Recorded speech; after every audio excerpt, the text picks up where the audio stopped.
नमस्कारम।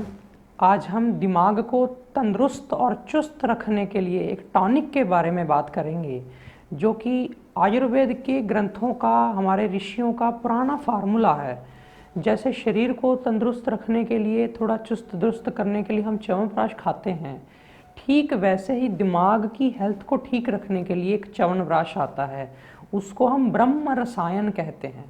ब्रह्म रसायन भी च्यवनप्राश की तरह ही है, जैसे वो चटनी की तरह होता है ऐसे ही ये भी होता है, लेकिन ये दिमाग की ताकत के लिए होता है। दिमाग की 50 बीमारियां हैं। लोग पूछते हैं अपने कमेंट्स में या मेरे को लेटर्स के माध्यम से, ईमेल्स के माध्यम से, तो मैं अकेले अकेले को जवाब देने की बजाय एक ही वीडियो में उन चीज़ों को कवर करने की कोशिश करता हूँ।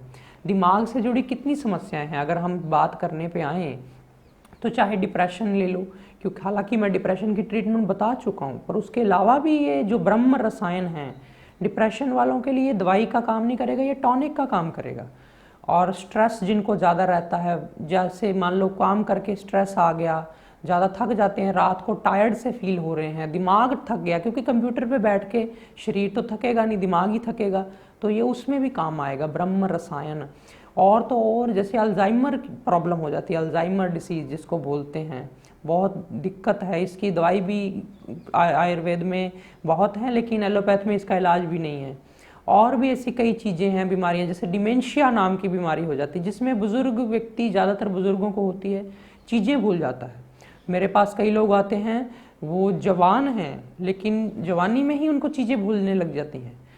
करते करते काम अचानक एकदम सुध बुध खो जाती है, काम करते जा रहे हैं, उनको पता नहीं चलता कि रुकना है। ऐसी भी कई दिमाग की प्रॉब्लम्स होती हैं। और फिर कई प्रॉब्लम्स जैसे नर्वस सिस्टम से रिलेटेड प्रॉब्लम्स होती हैं, जैसे हाथों का कांपना, गर्दन का कांपना, पार्किंसन जिसको बोल देते हैं। ये सारी समस्याएं नर्व्स की, ब्रेन से जुड़ी हुई कुछ मिली जुली सी होती हैं। यानी इसमें हमारे ब्रेन, जो कईयों का ब्रेन ज़्यादा डीजनरेट कर जाता है, खुश्क हो जाता है, या ब्रेन में ताकत नहीं रहती है, चीज़ें भूलते हैं, बच्चों की याददाश्त कमज़ोर है, ये सब में काम आएगा ब्रह्म रसायन। जैसे कि मैंने बताया कि ये च्यवनप्राश की तरह ही है, तो ज़रूरी नहीं कि प्रॉब्लम आपको कोई ब्रेन की है तभी लेना है। जो स्वस्थ व्यक्ति हैं वो भी इसको ले सकते हैं। यानी अगर मैं स्वस्थ व्यक्ति हूँ, मैं चाहूँ तो मैं भी इसे खा सकता हूँ, और दिमाग को ताकत देगा। त्रिदोष नाशक होता है। त्रिदोष नाशक का मतलब होता है कि वात पित्त कफ, तीनों जो रोग हैं, तीनों तरह के, वात की सारी बीमारियां हो गई, दिमाग की कमजोरी, भूलना, माइग्रेन, इस सब में काम आएगा, क्योंकि वात के अंदर माइग्रेन आता है।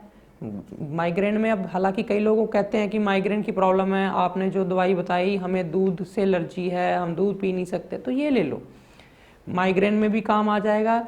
माइग्रेन ठीक हो गई है, अब दोबारा ना हो, तब भी खा सकते हो इसको। या आप कह सकते हो कि सिर फटता है, सिर कमज़ोर है, छोटी सी हल्का सा कोई तेज़ आवाज़ में पास में बोले, या कोई गाड़ियों के शोर में, या कहीं बाहर अंदर चले जाएं तो सिर दर्द करने लग जाता है। सिर की नसें कमज़ोर हैं, दिमाग पे जोर नहीं पड़ता, और दिमाग के वजह से हम कोई काम नहीं कर पाते, कई बार हमारा इंटरेस्ट ही नहीं बन पाता, क्योंकि कई लोगों के मूड स्विंग बहुत होते हैं, माइंड स्टेबल नहीं है, ब्रेन स्टेबल नहीं है, इतनी एनर्जेटिक नहीं फील कर रहे ब्रेन की वजह से। चीज़ें भूलना अलहदा बात है, कईयों को चीज़ें याद नहीं होती, बच्चों को स्कूलों में, तो वो उसमें भी ये लेना अच्छा है। ले कई फ़ायदे हैं, क्योंकि मैंने वात पित्त कफ तीनों की बात की, तो ये ना समझना कि मैं खाऊं कि ना खाऊं।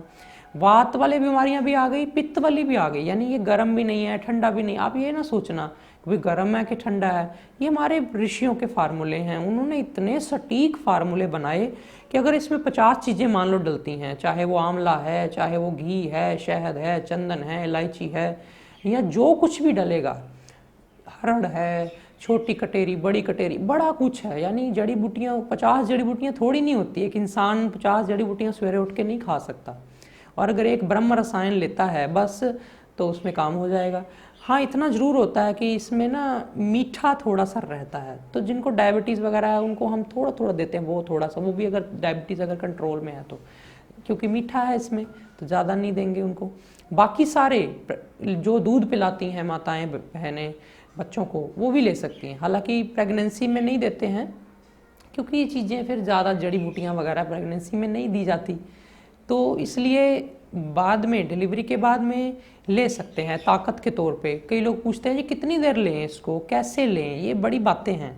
वात पित्त कफ तीनों में काम आ गया, ये हमने समझ लिया। कफ की बीमारियां, जिसको साइनस नज़ला नहीं ठीक होता, एटलीस्ट कोई दवाई नहीं ले रहे, कोई दवाई सूट भी नहीं कर रही, तो ब्रह्म रसायन ले लें। रसायन का मतलब ही यही होता है कि जो बीमारी हो तब भी लिया जा सकता है, बीमारी नहीं है जिसको, वो भी ले सकता है। रसायन मतलब ऐसा टॉनिक कि जो हर कोई ले सकता है। ब्रह्म रसायन इसलिए नाम शायद इसका पड़ा है क्योंकि कुछ लोगों का मानना है कि ये ब्रह्मा जी का फार्मूला है, ब्रह्मा जी का फार्मूला है। ब्रह्मा जी के अपने फार्मूले के हिसाब से अगर आप देखें तो ये एक छोटी बात नहीं है। बस लेना है कैसे है ये समझ लो कि इसको सुबह खाली पेट एक छोटा चम्मच 5 ग्राम का, एक छोटा टीस्पून भर के इसको चूस चूस करके खा लेना होता है। सुबह का पानी वानी पी के फ्रेश होके इसको ले लिया, उसके बाद अपना योग करो, प्राणायाम करो, जो करना है करो। तो इसके बाद मिनिमम 40 मिनट और मैक्सिमम 1 घंटा कुछ नहीं देते, तो ये रसायन बड़े अच्छे से काम करता है। ऐसे ही रात को दे देते हैं सोने से पहले। इसके बाद अपना आप 1 घंटे बाद नाश्ता भी कर सकते हो। अगर आपको लगता है कि नहीं मैं 1 घंटा नहीं वेट कर सकता, तो एक और तरीका है, आप ब्रह्म रसायन लेके 10 मिनट बाद दूध भी पी सकते हो। यानी मेरे कहने का मतलब बेशक इसमें आंवला है, जो कुछ भी है, पर इसका कॉम्बिनेशन ऐसा है, घोट के, रगड़ के, उबाल के इसको बनाया जाता है। इसमें और 50 चीज़ें हैं, तो आप इसके 10 मिनट बाद आराम से दूध भी दे सकते हैं। हल्का गुनगुना दूध भी दिया जा सकता है, कोई दिक्कत नहीं करेगा। सुबह शाम 2 टाइम इसे दिया जाता है। अगर कोई प्रॉब्लम है, जैसे जिन प्रॉब्लम्स की मैं बात कर रहा था ना, ये प्रॉब्लम में, वो प्रॉब्लम में, अगर इनमें से कोई प्रॉब्लम है तो उसमें ये सुबह शाम लें।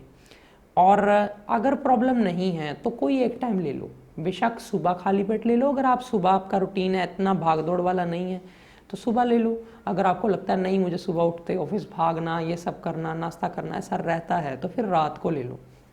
लेके ऊपर से आप 10 मिनट बाद दूध पी लो। तो ये ब्रह्म रसायन है। आप पूछ सकते हैं इसको कितने देर तक कंटिन्यू करके लेना। तो अगर प्रॉब्लम है जैसे किसी को कोई, तो 3 महीने 6 महीने आराम से दे देते हैं। किसी को 8 महीने, साल भी देना पड़ता है। मतलब साल 2 साल भी अगर किसी प्रॉब्लम में देना पड़े, क्योंकि ये प्रॉब्लम्स डॉक्टरों ने खुद लिखा होता है कि ये डिप्रेशन की गोली है जी, आपने ये हमेशा ही खानी है। फलानी गोली है जी, हमेशा ही खानी है। फलाना अल्जाइमर है जी, आपने हमेशा ही खानी है। तो उस हमेशा को बदलने के लिए इसको हमेशा भी लेना पड़े तो कोई गलत बात नहीं है। हालांकि यदि लॉन्ग टर्म में लेना होता है ना, तो हम ऐसे करते हैं 3 महीने या 4 महीने दे दिया किसी दवाई को, 15 दिन फिर नहीं देते, फिर लगातार शुरू कर देते हैं, फिर 3-4 महीने निकल जाते हैं, फिर 10-15 दिन बीच में नहीं देते। तो इतना का गैप ही काफ़ी है। तो ये लगातार भी लिया जा सकता है। और बच्चा है जैसे 12 साल से कम है तो फिर आधा चम्मच दे दो। और छोटा बच्चा है, बहुत छोटा बच्चा है, मेमोरी उसकी या शारीरिक तौर पे भी कई, क्योंकि ये हार्ट, लंग्स और ब्रेन तीनों पे ही काम करेगा, और भी सारे अंगों पे करना है इसने, ये तो है ही है, लेकिन ब्रेन, हार्ट और लंग्स तीनों पे काम करेगा। अस्थमा, ब्रोंकाइटिस, अलग अलग दवाइयाँ खाना नहीं चाहता कई बार इंसान, बड़ा परेशान फील करता है, अभी मैं क्या करूँ, मेरे को 50 बीमारियाँ लग गई हैं। तो ये ब्रह्म रसायन सुबह रात 2 टाइम दे दिया जाए तो बड़ा अच्छा है। वात पित्त कफ की बात हो गई कि तीनों में काम आ गया। लेकिन एक बात मैं और बता दूं कि जैसे आप बिल्कुल स्वस्थ हैं तो आप इसको शौकिया तौर पे भी ले सकते हैं। शौकिया तौर पे यानी मैं लगातार नहीं लेता, तो मुझे लगातार लेना भी नहीं है, बट मैं कुछ दिन लगातार ले लेता हूँ। कभी मौसम चेंज होता है, मुझे थकान लगती है या कुछ ऐसा होता है तो मैं ले लेता हूँ।